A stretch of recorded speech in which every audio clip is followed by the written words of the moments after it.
Hello student, आप लोग कैसे हैं? आई होप आप लोग अच्छे होंगे, पढ़ाई कर रहे होंगे। तो चलिए आज हम शुरू करेंगे। इसमें जैसा कि ये दिया है महत्वपूर्ण सूत्र एवं परिभाषाएं। तो आपका एग्जाम पास में आने वाला है, इसलिए हमने सोचा है कि आप लोगों को फार्मूला का रिवीजन करा दिया जाए। तो देखिए अध्याय 1 में दिया है वास्तविक संख्याएं रियल नंबर। तो इसमें यूक्लिड विभाजन प्रमेयिका। देखिए दो धनात्मक ए और बी दिए रहने पर हम ए बराबर b q plus r, zero greater than r greater than ये बराबर और ये ग्रेटर देन बी को संतुष्ट करने वाली पूर्ण संख्याएं क्यू और आर ज्ञात कर सकते हैं, अर्थात ऐसी संख्याओं का अस्तित्व है। इसमें देखो ये ए बराबर बी क्यू प्लस आर, देखो ये शेष फल हो जाता है और ये जो क्यू है ये भागफल हो गया और ये जो ये ए है ये भाजक हो गया। सॉरी, ये भाज्य है, ये भाजक हो गया, ये जो क्यों है ये भागफल और ये आर शेषफल हो गया। और इसमें थोड़ा ऊपर देख लेते हैं। इसमें दिया है 2 नंबर में √5 √7 √11 इत्यादि। अगर इस टाइप का हो तो ये अपरिमेय संख्याएं हैं। और तीसरे में प्रत्येक भाज्य संख्या को अभाज्य संख्याओं के एक गुणनफल के रूप में गुणनखंडित किया जा सकता है। यह गुणनखंडन अद्वितीय होता है। अभाज्य संख्याओं का कोई भी क्रम हो सकता है। चौथे में दिया है माना यक्स एक परिमेय संख्या है जिसका दशमलव प्रसार शांत है। यक्स को पी बटे क्यू, अगर वह परिमेय संख्या है तो उसे हम पी बटे क्यू के रूप में लिख सकते हैं, जहाँ पी और क्यू सहभाज्य संख्याएं हैं। मतलब ये जो दोनों संख्याएं हैं सहभाज्य हैं, मतलब अगर इसका एचसीएफ निकालेंगे तो एक आएगा। तथा क्यू का अभाज्य गुणनखंडन 2m और .5m के रूप का होता है, जहाँ एन एम ऋणोत्तर पूर्णांक है। ऋणोत्तर मतलब ऋण से इतर, मतलब ऋणात्मक नहीं होना चाहिए। और पांचवा देख लेते हैं इसमें, यदि p कोई अभाज्य संख्या है और p a स्क्वायर को विभाजित करेगा जहाँ a कोई धनात्मक पूर्णांक है। 6 नंबर देख लेते हैं। देखिए इसमें माना यक्स बराबर पी क्यू एक ऐसी परिमेय संख्या है कि क्यू का अभाज्य गुणनखंडन 2n.5m के रूप का है, जहाँ n m ऋणोत्तर पूर्णांक है, तो यक्स का दशमलव प्रसार शांत होगा। मतलब कहने मतलब ये जो क्यों दिया है, अगर इसका अभाज्य गुणनखंड करेंगे तो ये इस रूप का टू टू की पावर, मतलब यहाँ जो यन है यम है कुछ भी हो सकता है, ये दो और ये तीन, मतलब हमें इस रूप में होना चाहिए। जैसे मान लो 2 है 5 है और यहाँ दे दिया 3 की पावर 4, मान लो 3 की पावर 4 दे दिया और 5 नहीं दिया है, तो यह ये जो ये क्यों है इसमें ये शांत नहीं होगा। मतलब यही दो होना चाहिए, 2 और या 5 इस रूप में होना चाहिए। 7वां देख लेते हैं। माना x बराबर पी क्यू एक ऐसी परिमेय संख्या है कि क्यू का अभाज्य गुणनखंडन 2n.5m के रूप का नहीं है। मतलब कहने मतलब जो अभी ऊपर बताए वही इसमें लिखा है का नहीं है, जहाँ n m ऋणोत्तर पूर्णांक है तो x का प्रसार अशांत आवर्ती हो जाएगा। तो चलिए नेक्स्ट, एग्जाम देने जाने से पहले आप लोग ये फास्ट ट्रैक जो रिवीजन हम करा रहे हैं फार्मूले का, आप इसे देख कर जाइएगा। यदि ए और बी धनात्मक पूर्णांक संख्याएं हैं तो एचसीएफ A.A, और एलसीएम A, B बराबर A गुणे बी। कहने का मतलब ये हुआ कि जितना एचसीएफ है और गुणे और जितना एलसीएम आया है उसे अगर हम दोनों को गुणा कर देंगे और जो ये पहली संख्या है ये दूसरी संख्या, मतलब जो दिया रहता है, मतलब एचसीएफ और एलसीएम निकालने के लिए दोनों को गुणा करेंगे और जो एचसीएफ आया है और जो एलसीएम आया है दोनों को गुणा करेंगे तो दोनों संख्याएं बराबर आएंगी।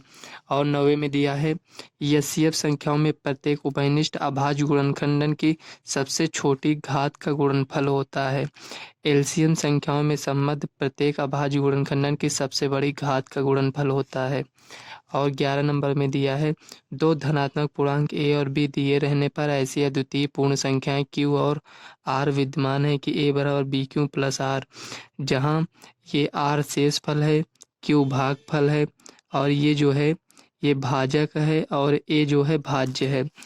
अब देखिए यूक्लिड विभाजन एल्गोरिथ्म, यह यूक्लिड विभाजन प्रमेयिका पर आधारित है। इसका प्रयोग कर दो धनात्मक पूर्णांकों ए और बी, जहाँ ए हमेशा ग्रेटर देन होगा बी से, मतलब जो ए है हमेशा बी से बड़ा होगा, का एचसीएफ नीचे दी गई विधि द्वारा प्राप्त कर सकते हैं।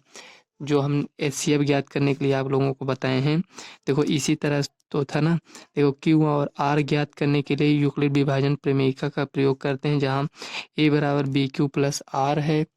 और इसमें देखो R और इसमें ये कुछ कंडीशन दी हुई हैं, जिसमें ये जो R है 0 से बड़ा है या उसके बराबर है। ये जो साइन लगा रहता है यहाँ, ये इसका मतलब है ये जो 0 है R से छोटा है या फिर बराबर है, ये बराबर। और इसमें लिखा है जो R है B से छोटा होना चाहिए। इसमें देखिए यदि R बराबर 0 है तो HCF B है, यदि R नॉट इक्वल 0 है तो B और R का यूक्लिड विभाजन प्रमेयिका का प्रयोग पुनः कीजिए।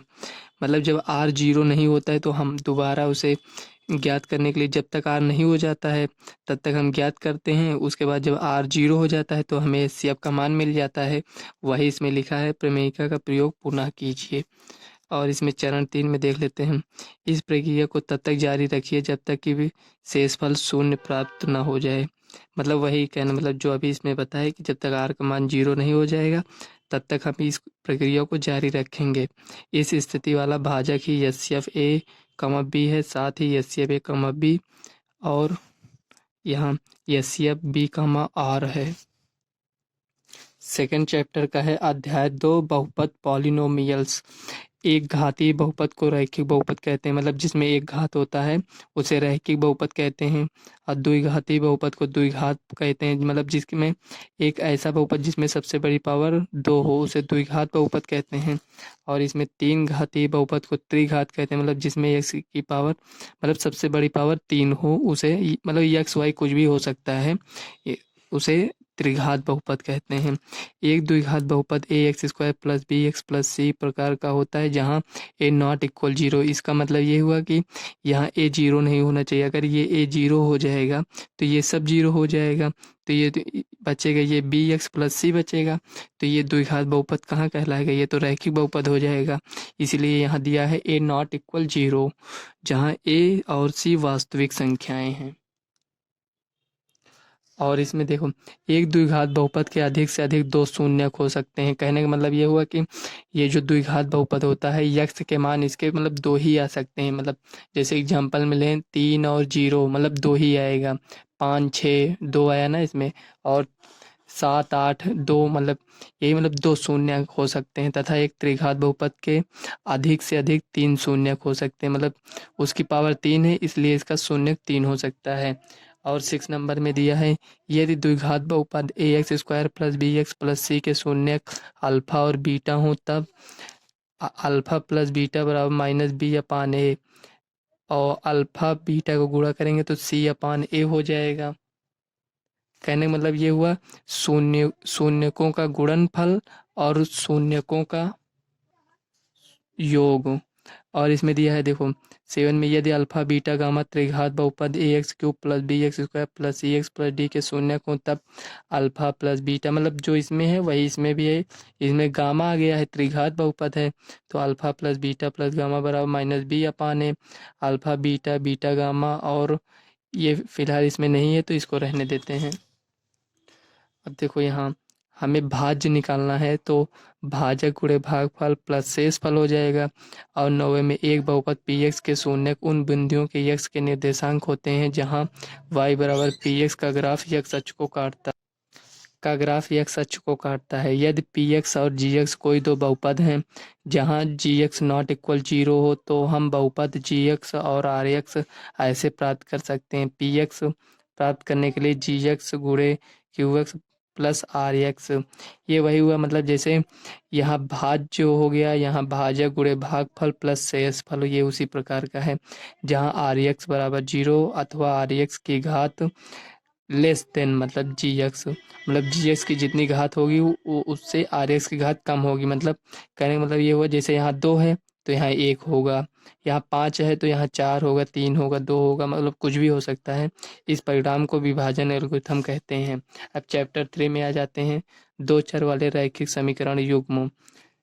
तो इसमें देखो पहले में दिया है समीकरण ax plus b y plus c बराबर 0 के रूप का, जहाँ a b और c वास्तविक संख्याएं हैं। a not equal 0 b not equal 0 दो चरों में एक ऐसे रैखिक समीकरण कहलाता है। मतलब ए ये जीरो नहीं होना चाहिए और बी भी जीरो नहीं होना चाहिए, तो वह रैखिक समीकरण कहलाता है। और इसमें 2 नंबर में दिया है रेखाएं एक बिंदु पर प्रतिच्छेद कर सकती हैं, इस स्थिति में समीकरण युग्म का अद्वितीय हल होता है। अगर आपने इसकी सवाल लगाई होगी इस अध्याय की, तो आप लोगों को ये सब पता होगा, तो हम केवल रिवीजन करा रहे हैं इसलिए बता दे रहे हैं। देखो, 2 समीकरण दिया रहता है तो उसका हम तुलना करते हैं, a1x plus b1y plus c1 बराबर 0 से तुलना करते हैं दोनों समीकरण को। एक को a1 मान लेते हैं, एक को a2। तो ये जब ये a1 अपान a2 का अनुपात बराबर नहीं होता और b1 अपान b2 के, तो यह इसका अद्वितीय हल होता है। इसमें रेखाएं इसमें रेखाएं एक दूसरे को प्रतिच्छेद करती हैं, तो इसमें अद्वितीय हल होता है, मतलब केवल और केवल एक हल होता है। चलिए इसके आगे देख लेते हैं। देखो, इसमें दिया है रेखाएं संपाती हो सकती हैं, इस स्थिति में समीकरणों के अपरिमित रूप से अनेक हल होते हैं। संपाती मतलब जैसे एक रेखा गई है उसके ऊपर से दूसरी रेखा चली जाए, तो उसका अनुपात इस प्रकार होगा, a1 अपान a2 बराबर b1 अपान b2 बराबर c1 अपान c2। मतलब 2 समीकरण दिया रहेगा, जब उसका इसके अनुपात से तुलना करेंगे तो सबका अनुपात बराबर आएगा, तो रेखाएं संपाती होंगी, उसमें अपरिमित रूप से अनेक हल होते हैं। और चौथे में दिया है रेखाएं समांतर हो सकती हैं, इस स्थिति में समीकरणों का कोई हल नहीं होता है, यह असंगत समीकरण युग्म कहलाता है, जहां a1 अपान a2 बराबर b1 अपान b2, मतलब इसका अनुपात और इसका अनुपात तो बराबर होता है, लेकिन c1 अपान c2 के अनुपात से बराबर नहीं होता। जब ये इसका अनुपात से बराबर नहीं होगा तो रेखाएं समांतर होंगी और असंगत होगा, उसका कोई हल नहीं होगा।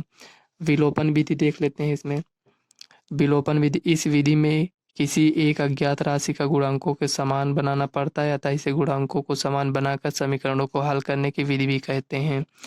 वज्र गुणनखंड विधि, इस विधि को लगाने के लिए यह आवश्यक है कि समीकरणों को दाहिना पक्ष शून्य हो, इसलिए यदि दिए हुए समीकरणों में कोई पद दाहिनी ओर हो तो उनको बाईं ओर पक्षांतर करके, मतलब कहने का मतलब ये हुआ कि जैसे बराबर के उस पार कोई पद है तो उसे बराबर की इस साइड मतलब लेफ्ट साइड लाना पड़ता है और बराबर को उस साइड 0 दिखाना पड़ता है, और तो उसके बाईं ओर को पक्षांतर करके तब निम्न सूत्र का प्रयोग करना चाहिए।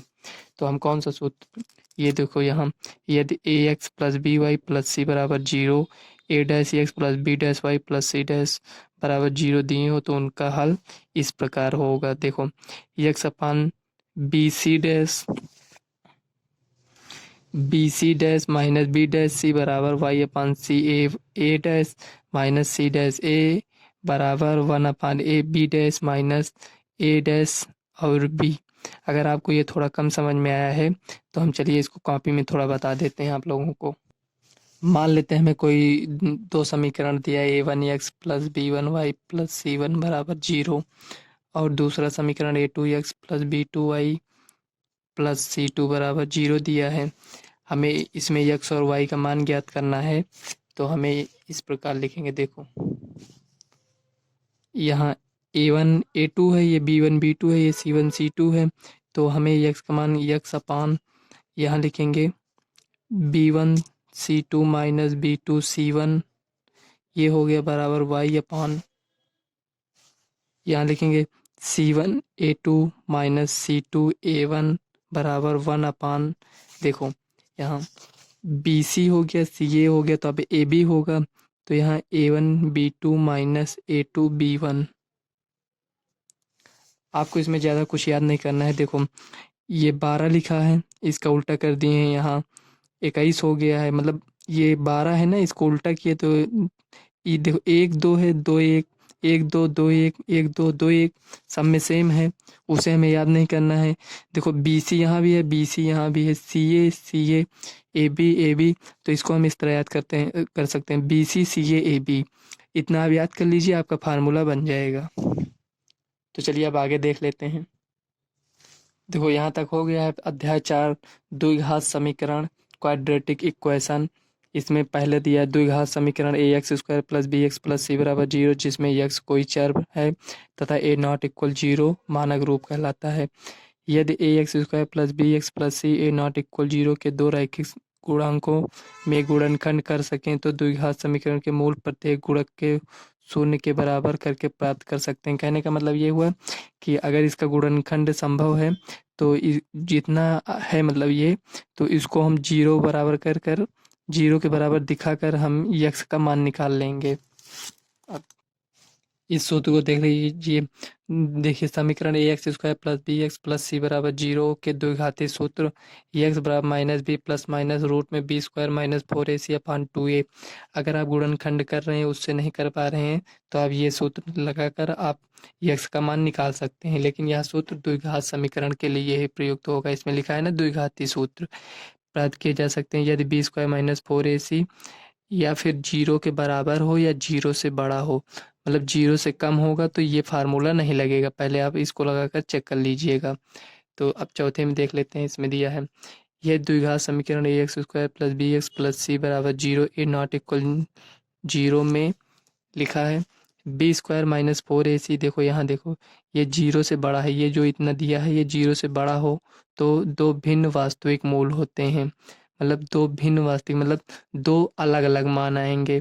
और यदि बी स्क्वायर माइनस 4ac बराबर 0 तो दो बराबर मूल अर्थात संपाती वास्तविक मूल होते हैं। मतलब कहने का मतलब ये हुआ कि अगर ये इसको हम निकालेंगे बी स्क्वायर माइनस 4ac, अगर वो 0 के बराबर, ये बी स्क्वायर ये ए और सी ये क्या दिया है ये देखो यहाँ पर ए बी सी इसका मान ये दिया है, ठीक। तो जब हम 0 के बराबर हो जाएगा तो जब इसका हम यक्स का मान निकालेंगे इस फार्मूले को लगाकर तो इसके बराबर मूल आएंगे। मतलब जैसे यक्स का मान 1/2 आया है तो जो दूसरा मान आएगा वो भी 1/2 ही आएगा। इसमें थर्ड में देखिए यदि b square minus 4ac less than 0 हो तो कोई वास्तविक मूल नहीं होते, मतलब इसके हल नहीं हो पाएंगे। कहने का मतलब ये हुआ कि यहाँ ये जो रूट है इसमें कोई ऋणात्मक वैल्यू आ जाएगी, तो ऋणात्मक वैल्यू तो ये सॉल्व नहीं होगा, तो वही इसमें दिया है इसका कोई हल नहीं होगा। और विविक्तर ज्ञात करने के लिए d बराबर बी स्क्वायर माइनस 4ac होता है। और छठवा देख लीजिए बी स्क्वायर माइनस 4ac बराबर 0 हो तो दोनों मूल माइनस बी अपान 2a होते हैं। पांचवें अध्याय का आप फार्मूला देख लीजिए समांतर श्रेणी। इसमें दिया है समांतर श्रेणी a plus d a plus 2d इस टाइप का हो तो प्रथम पद ए, ये जो दिया है प्रथम पद ए और सार्वंतर को हम डी से लिखते हैं। तब अगर हमें यनवा पद याद करना हो तो ए प्लस ब्रेकेट में एन माइनस 1d, जहाँ टी एन क्या है यनवा पद का मान होगा। और समांतर श्रेणी के यन पदों का योगफल का सूत्र है यस एन बराबर n/2 ब्रेकेट में 2a प्लस ब्रेकेट में n माइनस 1 ब्रेकेट बंद t, ये हो जाएगा। अब तीसरा है यदि प्रथम पद ए और अंतिम पद यल हो, मतलब कहने मतलब ये हुआ जो ये दिया है प्रथम पद इसको ए मानते हैं और जो अंतिम पद रहता है उसे यल मानते हैं, तथा पदों की संख्या यन हमें यन ज्ञात हो तब हम यन पदों का योगफल n/2 ब्रेकेट में a प्लस यल और अंत से यनवा पद। अगर हमें यह अंत से ज्ञात करना हो यनवा पद तो जैसे मान लो हमको इधर से ज्ञात करना हो यनवा पद तो ये वाला फार्मूला लगे यल माइनस ब्रेकेट में n माइनस 1 ब्रेकेट बंद डी, जहाँ डी सार्वंतर है यन एनवा पद है और यल अंतिम पद हो जाएगा। चौथा देख लेते हैं प्रथम पद ए और सार्वंतर डी वाली समांतर श्रेणी का यनवा पद या व्यापक पद an निम्नलिखित सूत्र द्वारा प्राप्त होता है। मतलब एनवा पद याद करने के लिए ए प्लस ब्रेकेट में n माइनस 1 ब्रेकेट बंद डी। पांचवा दिया है प्रथम पद ए और सार्वंतर डी तथा अंतिम पद यल हो तब अंत से आरवा पद हमें ज्ञात करना हो तो यल माइनस ब्रेकेट में r माइनस 1 ब्रेकेट में बंद डी। तो ये हो गया, इसमें हम सिर्फ आपको फार्मूले का रिवीजन करा रहे हैं। तो ये देखिए 5 चैप्टर तक हो गया है। अब इस वीडियो को हम यहीं तक रखते हैं, अब अगला फार्मूला हम नेक्स्ट वीडियो में कवर करेंगे। फ्रेंड्स अगर वीडियो आपको अच्छी लगे तो वीडियो को लाइक व चैनल को सब्सक्राइब कर लेना ताकि आने वाली वीडियो का नोटिफिकेशन आप तक सबसे पहले पहुँचे। तो चलिए मिलते हैं नेक्स्ट वीडियो में, तब तक के लिए बाय।